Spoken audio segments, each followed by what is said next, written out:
Rabotai, Gvirotai, ladies and gentlemen, when I consulted with my colleagues and masters, Rabbis Blau and Carmi, about the event this morning, it fell to my lot to speak on a more personal basis, and so I shall. When the Sar HaMashkim, the royal sommelier, if you will, stepped forward to promote Yosef HaTzadik as an interpreter of Pharaoh's dreams, he knew that he must first acknowledge how he had come to know the young Hebrew. Et chata'ai ani maskir hayom. I must perforce recount my own sins today, for they are a factor in what I must say. And so I begin, et chata'ai ani maskir hayom. We are privileged to live in one of the few periods in Jewish history when a Jew can prosper in Eretz Yisrael. Although I have lived and studied there, although I have contributed a Chayal Boded, a lone soldier, to its defense, although my children go there to study and our children and grandchildren speak Hebrew in their homes, I am a poor excuse for a religious Zionist because I still live here. My remarks perforce reflect that deficiency of character. I begin with the story of another rabbinic speech by a scholar far, far greater than I, so great that any comparison is absurd. His name was Rabbi Akiva, and his prodigious scholarship and charisma shaped rabbinic Judaism until today. The Midrash Rabbah records a lecture he presented almost 1,900 years ago. Rabbi Akiva haya yoshev v'doresh v'hatzibur mitnamnem. While delivering a lecture, Rabbi Akiva saw that his audience was dozing off. Not the last rabbi to experience this, I warrant. Bikesh la'oran, he sought to wake them, and so asked the assemblage the following question. Amar, Ma ra'ata Esther, shetimloch al sheva ve'esrim ume'ah medina. How did Queen Esther come to rule over 127 provinces in the kingdom of Persia? Ra'ata in the sense of ra'uya. What special merit did the young Jewish woman have that placed her at the seat of such power? And he answered his own question. Ella tavo Esther she'eta bat bita shel Sarah shechaita mea v'esrim v'sheva v'timloch al mea v'esrim v'sheva medinot. Esther, the descendant of Rachel of Sarai Imenu, who the Torah tells us lived 127 years, ruled by virtue of her ancestors' merit, one province for each year of righteous living. How did Rabbi Akiva hope to rouse his audience with this hypertextual reading of the story of Sarah and the matriarch? The same number, 127, appears in two contexts. This would be known by any child who studied Scripture. What is so rousing about this number? Rabbi Akiva lived during the rebellion against another great power, Rome. When Shimon bar Kokhba led the Judean revolt against the Romans, Rabbi Akiva believed that he might indeed be the Messiah who would lead the Jews to victory and salvation. It is he who gave him the sobriquet Bar Kokhba, the starry one, following the biblical promise that a star shall come forth from Jacob. And so it seems to me that Rabbi Akiva roused the people from their slumber on that day with a fiery speech that reminded them that they are descended from greatness. Just as Esther Malkah was an instrument of divine salvation through the merit of her ancestor Sarah, so the rebels of Judea were as well.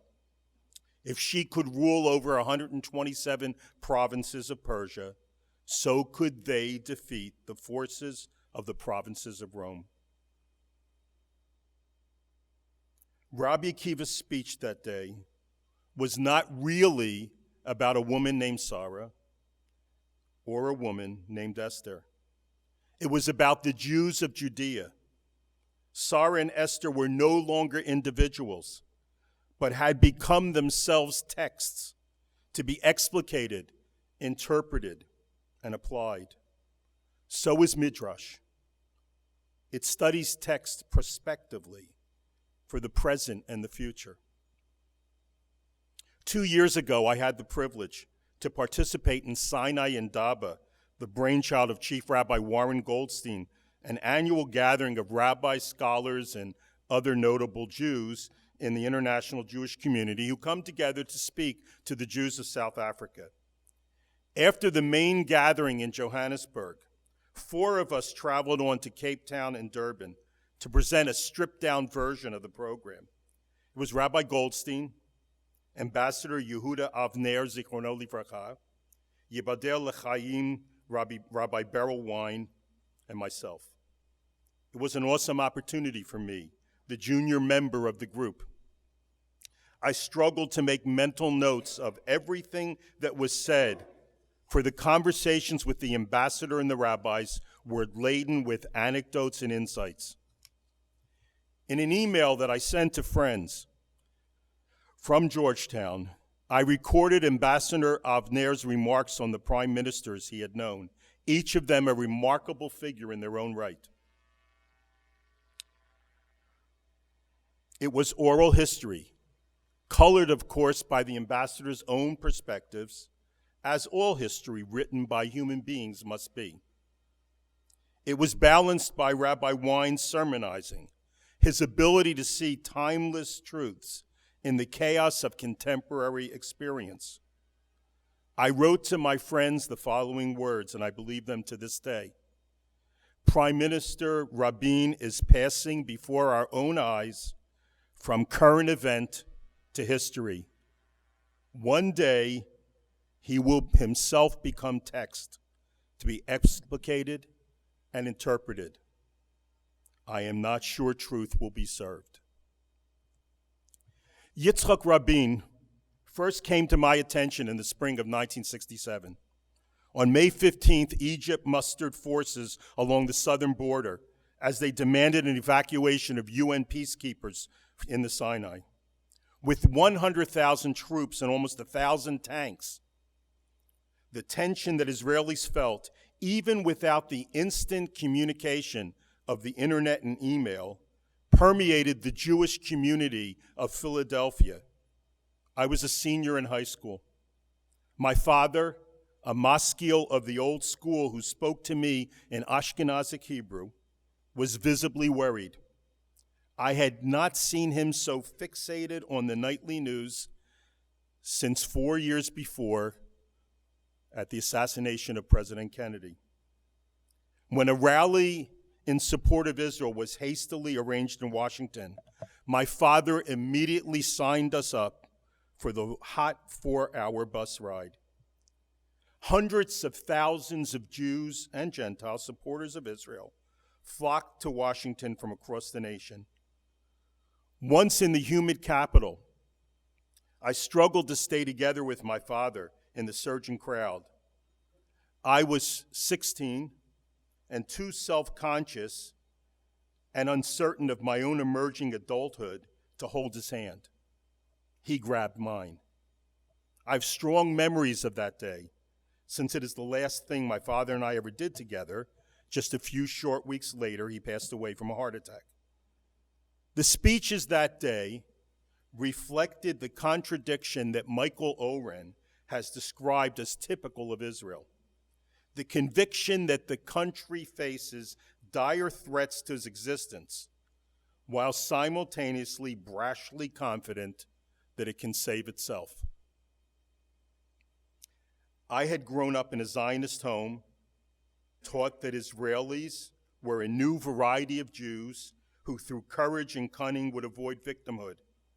The fear that day, the tension that ran through the crowd, discomfited me no end. On the bus ride back, my father, Alav HaShalom, put his arm around me and comforted me with stories about the men who led the country's military. Chief among them was Rosh Hamateh Klali Ha'aluf Yitzhak Rabin. I'm not certain now how many days later there was a youth gathering in our home in Northeast Philadelphia. An Israeli shaliach came to speak to us about the preparations for war. The major source for our concern was the lack of information flowing through the international press. I understand now how tight security must have been. Even during the first days of the war, we hungered for information. Much of the early news on the war was disinformation from the Egyptians, and it scared us no end. On that Sunday in Philadelphia, the Israeli shaliach taught me a new song that was sweeping through Israel.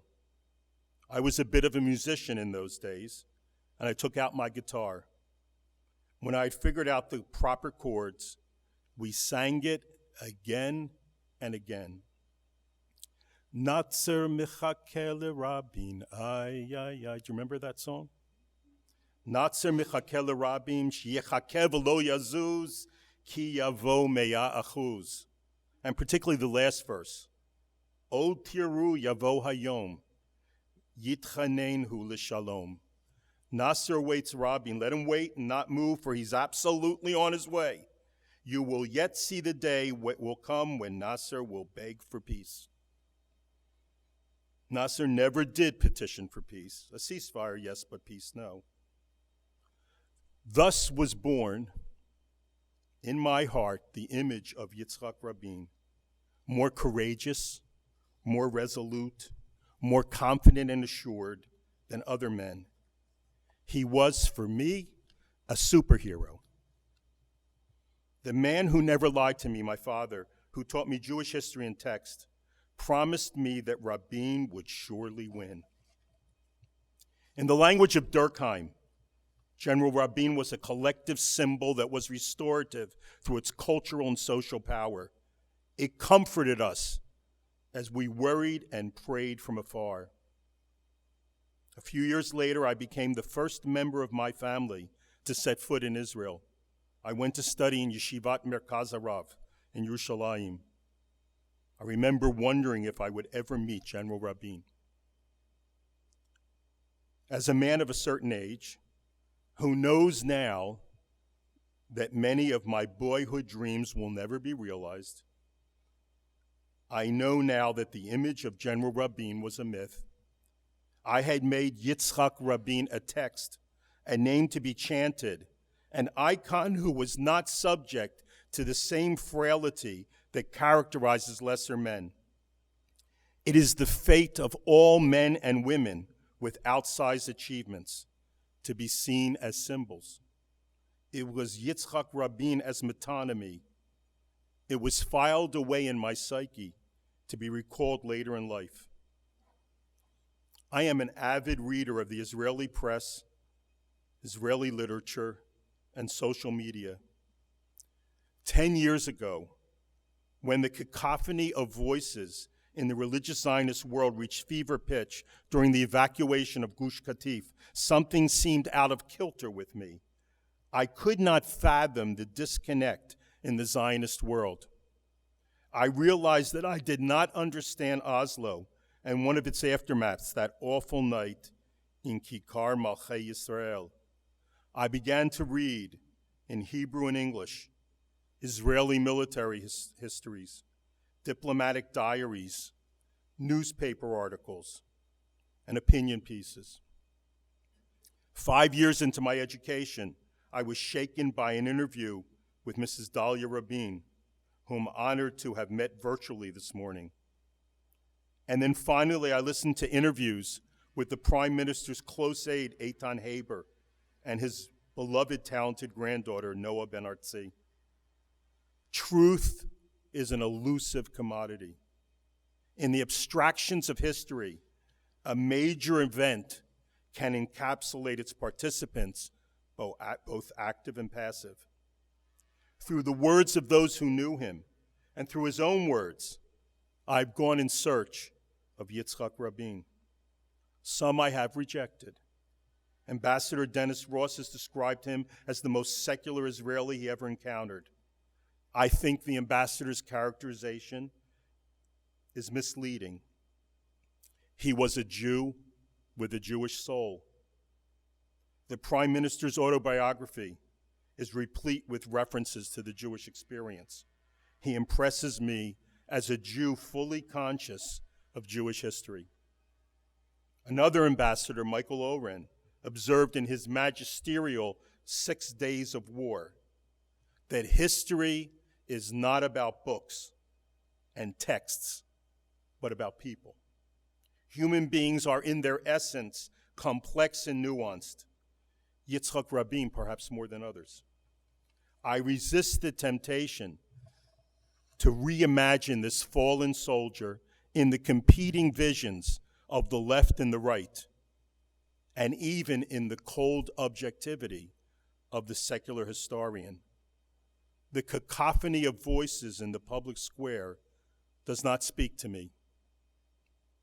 From many sources, not the least among them recollections shared by his closest colleagues with his own daughter, further substantiated by his own writings in his autobiography, the Prime Minister did not naively accept the promises of the Palestinian Authority and its chairman. Oslo was for him a process, not a conclusion. He was a realist with one overarching commitment: the security of the people and state of Israel. Rabin's symbol for the defense of the Jewish state is on one level apt. It captures the essence of the public man who he was for over half a century. From his enlistment in the Palmach in 1941, including his pivotal role in Milchemet HaShichrur, through his military career to the highest ranks of the IDF, through his diplomatic career, and as Sar HaBitachon, Yitzhak Rabin dedicated his entire adult life to the defense of the state of Israel. This is indisputable. And yet this was not the prevailing narrative in many parts of the Jewish world not so long ago, and even today. The darshanim of the secular and religious worlds recast him as text.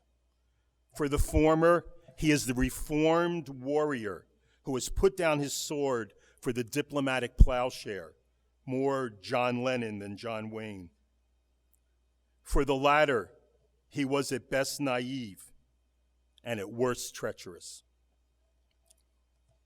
But all accounts of his dealings with Presidents Bush and Clinton emphasize the Prime Minister's subdued and pragmatic manner, not given to rhetorical excess, deliberative, contemplative, prudent, the master planner with compulsive attention to detail, in many ways, the antithesis of his competitive colleague, Shimon Peres, with whom he alternately contended and cooperated. At this juncture in time, 20 years after that awful night in what is now Kikar Rabin, there are still many among us who knew him. 20 years from now, Yitzhak Rabin will have passed into history. 120 years from now, he will have become text. So is the fate of men and women with outsized achievements. I pray the truth will be served.